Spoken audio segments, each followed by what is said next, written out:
And now for a transition.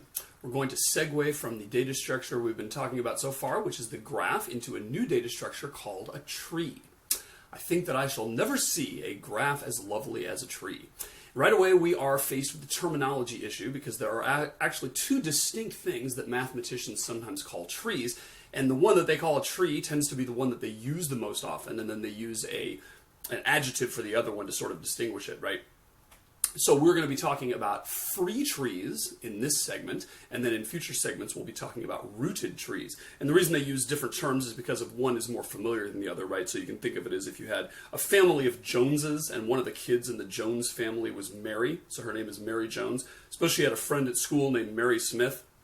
Probably the Jones family would just call Mary Jones Mary, right? But whenever they referred in conversation to Mary Smith, then they would spell out and say Mary Smith. Whereas the Smith family is going to do the opposite. They're going to call Mary Smith Mary, and whenever they want to talk about Mary Jones, they'll actually spell out the whole thing Mary Jones. And that's simply because, you want to use the shorter name for the one that's most commonly referred to. Simple as that. So mathematicians that deal more with free trees tend to just plain call them trees, and they call the other kind a rooted tree, and other mathematicians do the opposite. I tend to be a person who uses rooted trees more than I use free trees, and so to me, I'm going to say free tree when I'm talking about a free tree, and I'll probably slip into just saying tree in future segments when we talk about rooted trees. So let's talk about a free tree. The definition is very simple, as definitions almost always are, and the interesting thing in math is the consequences of a definition, and kind of finding out, if you reason that all the way out, what are the implications of defining things a certain way. So, a free tree is simply this. It is a connected graph with no cycles. A free tree is a connected graph with no cycles. So, let's see what we remember about that. If you recall, a cycle is a path in a graph where you can start at one node and traverse adjacent nodes and get back to itself. And then the notion of connected is simply whether or not all of the nodes are reachable from all of the others. So here's a little graph here. Certainly a graph. Question is it a free tree? And the answer is no, because we've got all kinds of cycles going on here, right? You could go from this node to this one, and back. You could go from this node to this one, to this one, to this one, to this one, and back. So there's plenty of cycles in here, therefore it is not a free tree. So what do we have to do to make it a free tree? Well, we're going to have to get rid of some edges, so let's do that. Let's get rid of this one right here, and this one right here. Okay, now is it a free tree? Still not, because we see there's a lot of other cycles here too, right? So let's get rid of some edges. Let's get rid of that one, and let's get rid of that one. Now, is it a free tree? The answer is no, because we still have a cycle. So let's get rid of this cycle here by getting rid of that guy, surgically removing him. Now, is it a tree? And the answer is no, because it is not connected. In our haste to eliminate redundant edges, we have got this guy missing. So we'll connect him up. Now, is it a free tree? And the answer is yes. So free trees look like this. They are sort of spindly creatures. I think they kind of look like the walking stick insect, okay? They don't always have a body and appendages like this one does, though. For instance, let's say I have a tree down here. I could have one that looks like this. That is also a free tree. It is connected. All the nodes are reachable from each other, but it does not have any cycles. So they don't all necessarily look like a walking stick type thing, right? All right, so that's what a free tree is. Simple idea. Now, here's the thing. It turns out that a free tree is kind of special in the sense that it is connected, but minimally so. It turns out you can't mess with a free tree except in a very certain way to basically create a different free tree. But normally you can't mess with a free tree without ceasing to make it a tree. Any way you remove an edge or add an edge, it's going to mess it up. Okay? So if we go back to our diagram here, let's go back up to this black tree here. If you look at this thing, it is connected right now, but if I remove any edge, it is no longer connected. Convince yourself of that. no matter what edge I choose, as soon as I do it, I have severed the tree into two halves, always exactly two as it happens. Another fact about trees is I cannot add any edge to a tree without introducing a cycle. So convince yourself of that fact. If I tried to add an edge here, that introduces a cycle. If I try to add an edge here, that introduces a cycle. If I try to add an edge anywhere, it introduces a cycle. So you can see that a free tree kind of operates in this very, specific region where it has exactly what it needs to connect everything, but no more. Now, one way I could change to make it a different tree is I could say, well, let's eliminate an edge, but then add one. And of course, I can't just add any edge. For instance, I couldn't add this one, right? That wouldn't do any good. That wouldn't give me a tree, because then it would have a cycle and, to boot, not be connected. But I could add, one from here to here, maybe. Oh, no, wait, that introduces a cycle too. So let's ditch that idea. You might ask yourself, what do you have to do to get it to work? And the answer is, you're simply going to have to draw any edge which connects the two halves. Because we now have two halves since we made our change before. Therefore, any edge that connects the two halves is going to result in a free tree again. All right? So, simple property, but that's one of them. It's exactly as big as it needs to be. Basically, another way of saying that is remove any edge, and it's no longer a tree. Because at that point, it will not be connected. Another one is, if I add any edge, it is no longer a free tree. And that's because we will have introduced a cycle at that point. It's kind of remarkable that works out no matter what you do, no matter what tree, but it turns out to be the case. Another thing about a tree, and this is a property of it not having any cycles, there is exactly one path between any two nodes. So if I have a free tree, not just an arbitrary graph, but a free tree, then going from one node to another, there aren't any choices to make, right? Dijkstra's algorithm is trivial with a tree because there's only one way to go that will actually get me to that thing, right? Whereas in most graphs, there is redundancy because there are cycles. Now, I don't know if that occurred to you when we did the Stephen driving to work example, but the reason there were multiple options to take is precisely because there were cycles. If there weren't any cycles, there would have been only one path between me and campus. Last little special property here is that the number of edges is predictable. If you have n vertices, or n nodes, then you always have n minus 1 edges. And you can see that because if I have two nodes, it needs one edge to make it a tree. As soon as I add another node, it needs one more. As soon as I add another one, it needs one more. As soon as I add another one, it needs one more. Every time I add a vertex, I add a necessary edge, and therefore, if there are n vertices, where n is 5 in this case, I'm going to need 4 edges. Note, by the way, some of the edge cases here, no pun intended, that right there is a tree.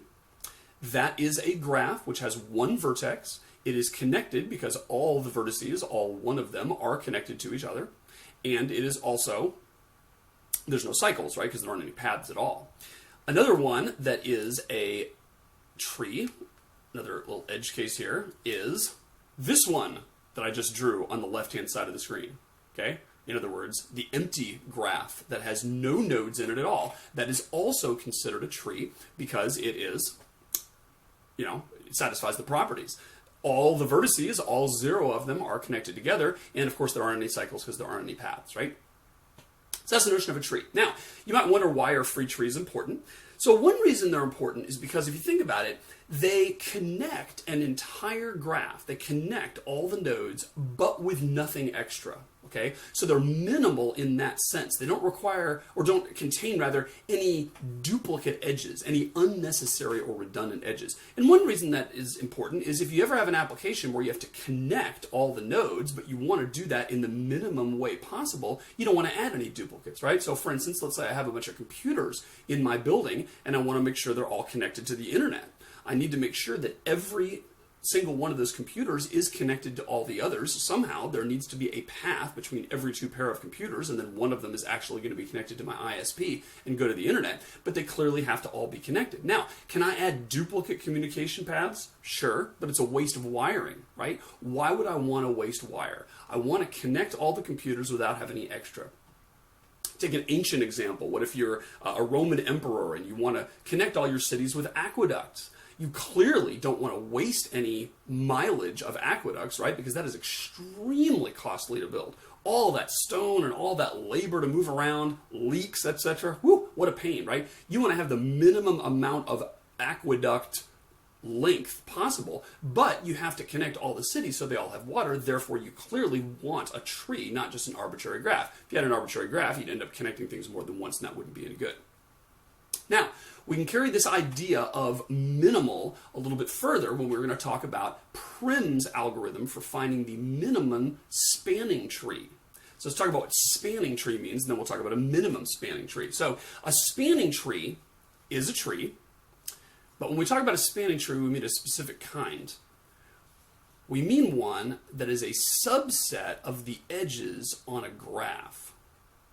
So let's say we've got this graph here. Let me add just a couple more here. Normally, a graph like this, when we deal with a minimum spanning tree, there's going to be weights on the edges. It's going to be a weighted graph, right? So let me put some weight on here. So I'm going to say that's 3, and this edge here is length 2, and this one's 5, and this one's 4, and this one's 6, and this one's 7, and this one's also 6, and this one's also 7, and this one's 4, right? All right, so that's a weighted graph. Now, if I want to find a spanning tree for this graph, then what I have to do is find a tree that connects all the nodes, but all of the edges in the free tree have to also be edges of the graph. So I don't have the luxury of saying, oh, okay, well, we want to create a free tree. Well, let's connect this node and this one, right? That doesn't work because that wasn't one of the edges at our disposal. We want to make sure that we only choose edges that are actually there. And you might think of that, in Roman aqueduct terms as saying that there are certain impassable routes between cities. So if I want to go, if I want to wire up this city, I have to come from this one or this one. I can't come from this one, right? So an example of a spanning tree, let's make one here, would be, let's include that one there, and let's include that one there, and let's include that one there, and let's include that one there, and let's include that one there, and let's include that one there. All right? That is, did I get everybody? Yeah, I got everybody. So that is a spanning tree. And that's because it does, in fact, span all of the vertices by choosing certain of the edges and omitting others, right? Now, you might ask yourself in Roman aqueduct terms, is this a good spanning tree? And if you play around with it and think it through, you'll realize that it's probably not. And that's because I've chosen some paths here that are longer than they need to be, right? We had a path right here that was only too long. So if it only costs us 2 miles or whatever between those 2 points, that's probably going to be something we want to include in the spanning tree. And yet here I haven't included it, right? So the natural extension of that is the idea of a minimum, some people say minimal, spanning tree. And a minimal spanning tree is the spanning tree, and there's only one unless there's ties in the edges lengths. But ordinarily, there's only one that is the minimum spanning tree, meaning there is only one spanning tree that we can select from a graph which will have the minimum total distance. And clearly, in Roman aqueduct terms or wire up your network at your house terms, or in, put power cables down in a set of buildings terms, any of those times that we want to connect everything but not do anything more than we need to because we want to minimize the cost, a minimum spanning tree is what we want. Now, there was an algorithm for this. It was invented in 1957. It's called Prim's algorithm, although there's a couple other people whose names are on it too that sort of independently created it. It's a simple algorithm. It's simpler, actually, than Dijkstra's algorithm. And we're going to look at that now, and it's an algorithm for finding the minimum spanning tree. One interesting thing about Prim's algorithm is that it is known as, and this is actually a term, a greedy algorithm. Okay, it sounds kind of funny, but a greedy algorithm. Let me explain what a greedy algorithm is, because they're very important. A greedy algorithm is a procedure, a set of steps, a process that you go through, which always takes the instantaneously best-looking move. Okay? So at every step along the way, it doesn't try to do any deep thinking. It doesn't say, well, you know, this is better in the short term, but I bet it's better in the long run if I choose some other option instead. Forget that. A greedy algorithm just says, you know, I'm going to be lazy, and at every step, I'm just going to take the bite of the sandwich that's right in front of me, right? I'm going to take the thing that looks best right now. Now, it's probably obvious to you that certain problems are not very well solved by that.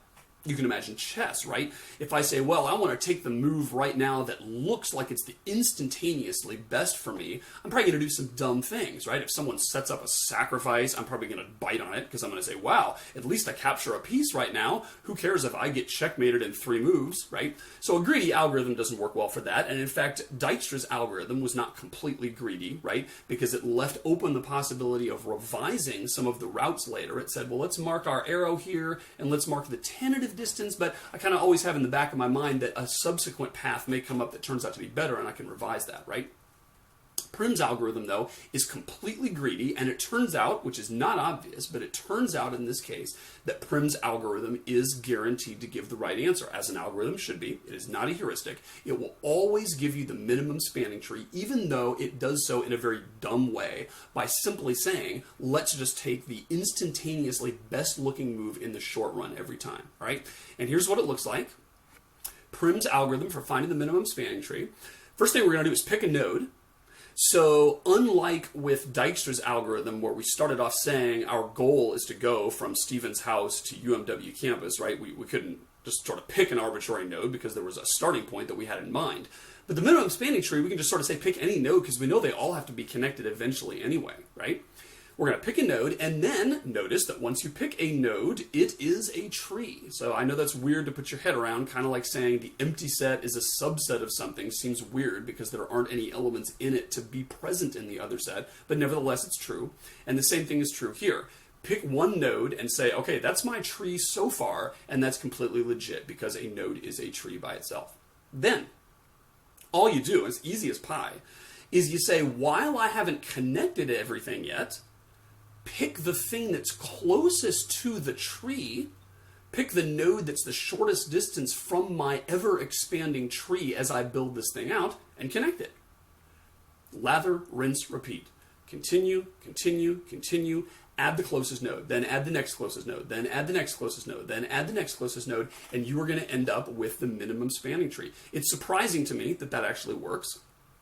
Another thing that's surprising to me is that no matter which node you start with, you're going to end up with the same minimum spanning tree. Imagine some huge graph of 1,000 nodes, right? And you start at one node and you start adding stuff together and you make the minimum spanning tree according to Prim's algorithm. Now start over and start on a different node and now do Prim's algorithm. It is not at all obvious at first glance that that would give you the same tree, but in fact it is guaranteed to do so because Prim's algorithm always works. All right? So let's see it as an example.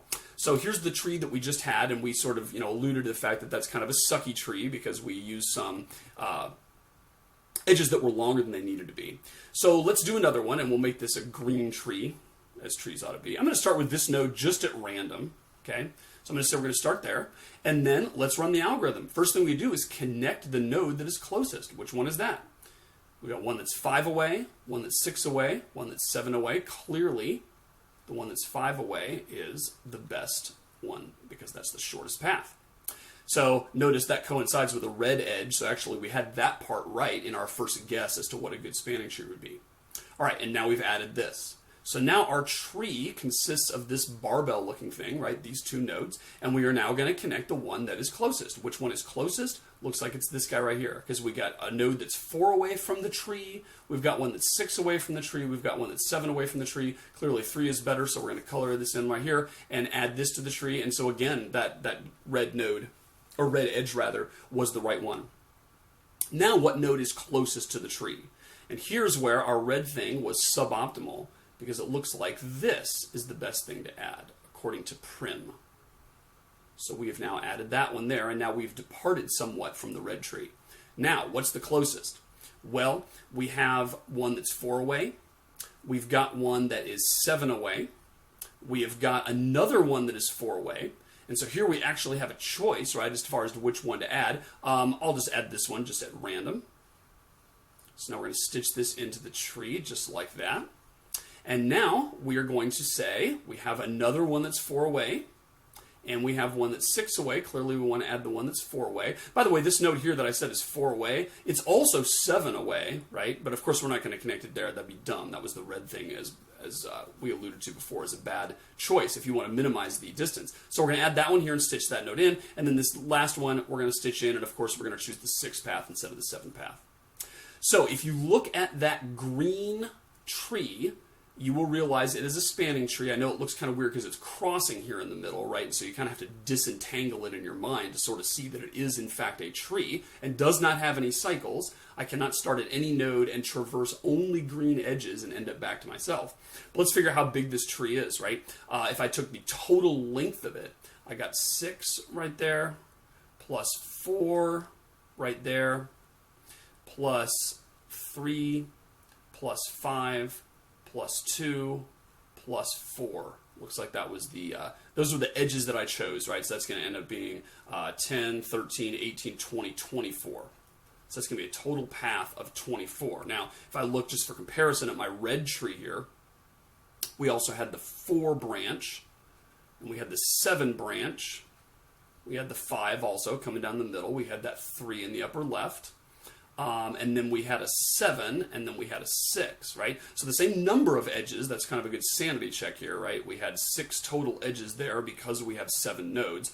All trees are going to have that number of nodes, whether or not they're spanning trees, let alone whether or not they're the minimum spanning tree. They're all going to have 6 things to add. But the question just comes down to what is the value of those 6 things added up together. And now we have 7, 4, 11, and 5 is 16, plus 3 is 19, plus 7 is 26, plus 6 is 32, and so we end up with 32. So if we had chosen the red spanning tree, we would have connected all of our computers to the network, but we would have been out some money, right? Because we would have chosen 32 linear feet worth of cable, or whatever the units that we have are, as opposed to the 24, which is of course much less. And it's even worse in Roman aqueduct terms, right? Because the stakes are higher. It's a heck of a lot more expensive to have a many-mile aqueduct than it is to simply run some cable, right? So that's Prim's algorithm. Now, one surprising thing about Prim's algorithm, and this never ceases to amaze me, totally counterintuitive. Compare for a second Prim's algorithm with Dijkstra's algorithm, right? Now, those are not competing algorithms because they're doing 2 very different tasks. They seem the same at first because they're both having to do with like finding the minimum of something, right? You're sort of trying to find the shortest something.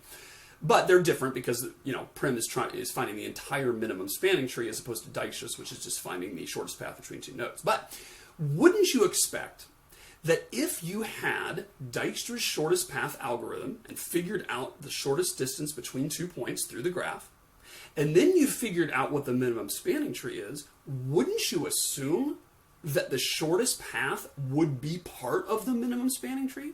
It's actually bizarre, but it turns out that is not always the case.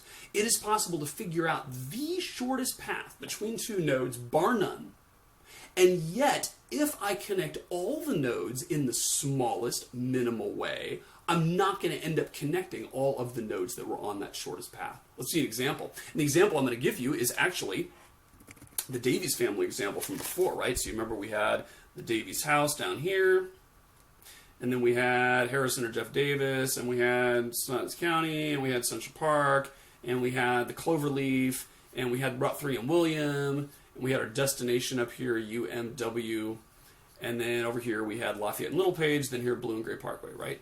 And our connections between nodes, our edges that connect the vertices on this graph were the following.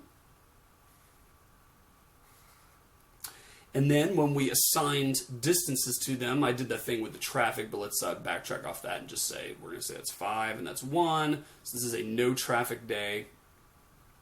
2, 2, 2. This is 1. This is 7 minutes. This is 2. This is 1. This is 1. And this is 1, right?